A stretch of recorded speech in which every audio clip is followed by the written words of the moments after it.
नमस्कार सगळ्यांना। बघा आता थंडी जेमतेम संपत येणार आहे, तर मेथी जेवढी भेटेल तेवढी लाभ घेऊया। तर मी ही रेसिपी अशी आवर्जून बनवली नव्हती, तर म्हणलं चला हाय सगळं साहित्य तर करूया। मग मस्त बारीक मेथी चिरून धुवून घेतली, त्याचा व्हिडिओ काय बनवला नाही। तर बारीक चिरल्याच्या नंतर लाल तिखट, ओवा, जिरे, हळद, जेवढे आपण मसाले घालतो, गरम मसाला, हिंग, बेसन पीठ, ज्वारी पीठ, तांदूळ पीठ, गहू पीठ, बाजरी पीठ असतील तेवढे पीठ मस्त घालायचं। चवीपुरतं मीठ घालायचं। हाताने चोळून घातलेला ओवा खूप सुगंध येतो। तर सर्व एकत्रित करून थोडंसं पाणी घालून, कारण मेथीला पाणी सुटतंच, तर असं छान घट्टसर आपल्याला गोळा मळून घ्यायचा आहे। कोणी थालीपीठ म्हणतं, कोणी धपाटे, पराठा, काही नाव देऊ शकतो, पण खाण्यासाठी खूप सुंदर आणि जे मुलं मेथीची भाजी वगैरे खात नाही ते आवडीने खातील।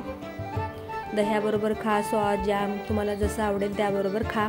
नुसतंच खाल्लं तरी काही हरकत नाही, कारण त्याच्यामध्ये सगळं ॲड केलेलं आहे। तर तुम्ही सुख्या म्हणजे पीठ लावून सुख्या लाटून पण करू शकता, किंवा असं ओल्या कपड्यावरती धपाटीसारखं करू शकता। तर मी असं ओल्या कपड्यावरच करते, त्यामुळे काय होतं एकदम नरम आणि मस्तच राहतात। पीठ लावून केल्यावर पण छान होतात, असं काही नाही, पण हे असं केल्यामुळे कधीतरी वेगळं, नेहमी चपात्या लाटून कंटाळा आलेला असतो आपल्याला, तर म्हणा चला काहीतरी वेगळं म्हणून असं, आणि ओलं हात करून असं होल केल्यामुळं काय होईल, त्यामध्ये तेल घालता येईल आणि छान दोन्ही बाजूने ते खरपूस भाजणार आहेत। तर असे आपण 2-4 करून घेऊया। तर मुलं मेथी खाणारे मुलं सुद्धा एकदम आवडीने खातील। तर बघा अजिबात चिटकत वगैरे काही नाही, कपड्याला मस्त व्यवस्थित येतात। तर आपण आता थोडं पाणी लावून असे 1-2 करून घेणार आहोत। आणि संध्याकाळच्या टायमाला भाजी भाकर करण्यापेक्षा हे असं कधीतरी वेगळं मस्त लागतं खाण्यासाठी। बघा आता दोन्ही साईडला भाजून घेऊया। अरे हा व्हिडिओ मध्येच आला आहे वाटतंय, पूर्ण झालेला व्हिडिओ लगेचच आलेला आहे। तर बघा पूर्ण संध्याकाळी ताट अशी तयार होणार आहे आपली खाण्यासाठी। तर वरण भात आणि दही मस्त असं खाण्यासाठी तयार झालेलं आहे ताट बघा। तर बघा हा व्हिडिओ मध्येच आला होता।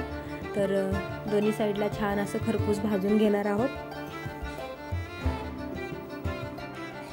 बघा रंग किती सुंदर आलेला आहे, हिरवा पिवळा, त्यात सगळे मसाले ॲड केलेले आहेत।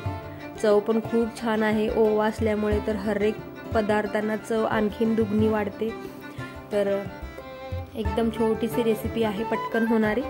तर धपाटी, थालीपीठ किंवा मेथीचा पराठा कसा वाटला, आवडला तर लाईक करा।